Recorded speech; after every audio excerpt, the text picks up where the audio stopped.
Le scénario est classique. Vous avez un dégât des eaux.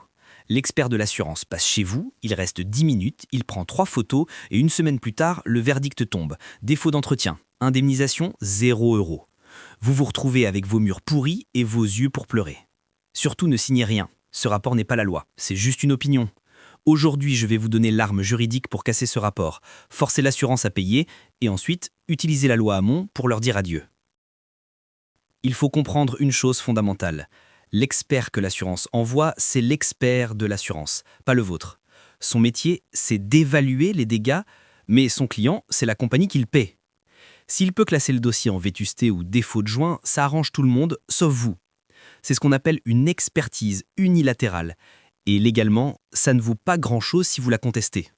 Voici la procédure exacte pour vous défendre. Ça s'appelle l'expertise contradictoire ou contre-expertise. Étape 1, ne signez pas la clôture. Si vous recevez une proposition d'indemnisation ridicule ou un refus, envoyez immédiatement un recommandé. Je conteste les conclusions du rapport d'expertise du et je demande une expertise contradictoire.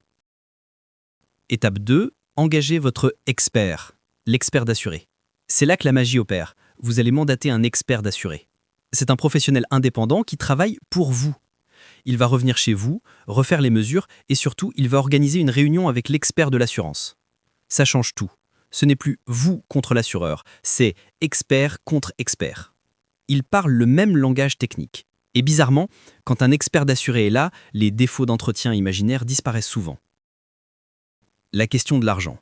Là, vous vous dites, mais Sylvain, un expert, ça coûte cher, je n'ai pas 800 € à sortir. C'est l'astuce que personne ne vérifie. Regardez votre contrat d'assurance habitation, chapitre honoraire d'expert. Dans 90% des contrats multirisque habitation, MRH, l'assurance prend en charge les frais de votre contre-expert, souvent jusqu'à 5% du montant des dommages ou un forfait, exemple 1000 €. C'est de l'argent qui dort dans votre contrat, utilisez-le. Le coup de grâce. Une fois que votre expert d'assuré a obtenu gain de cause et que vous avez reçu votre virement, ne restez pas chez un assureur qui a essayé de vous avoir. C'est là qu'intervient la loi Hamon. Si votre contrat a plus d'1 an, vous allez voir la concurrence. Vous leur dites « Je veux m'assurer chez vous ». Le nouvel assureur s'occupe de tout résilier. C'est la meilleure punition pour un mauvais payeur, lui retirer votre cotisation. Conclusion. Ne vous laissez plus impressionner par le jargon des experts. Armes égales, vous gagnez. Si vous avez déjà vécu un refus abusif, racontez-moi ça en commentaire. On fera une compilation des pires excuses des assureurs. Abonnez-vous pour défendre votre budget. Ciao!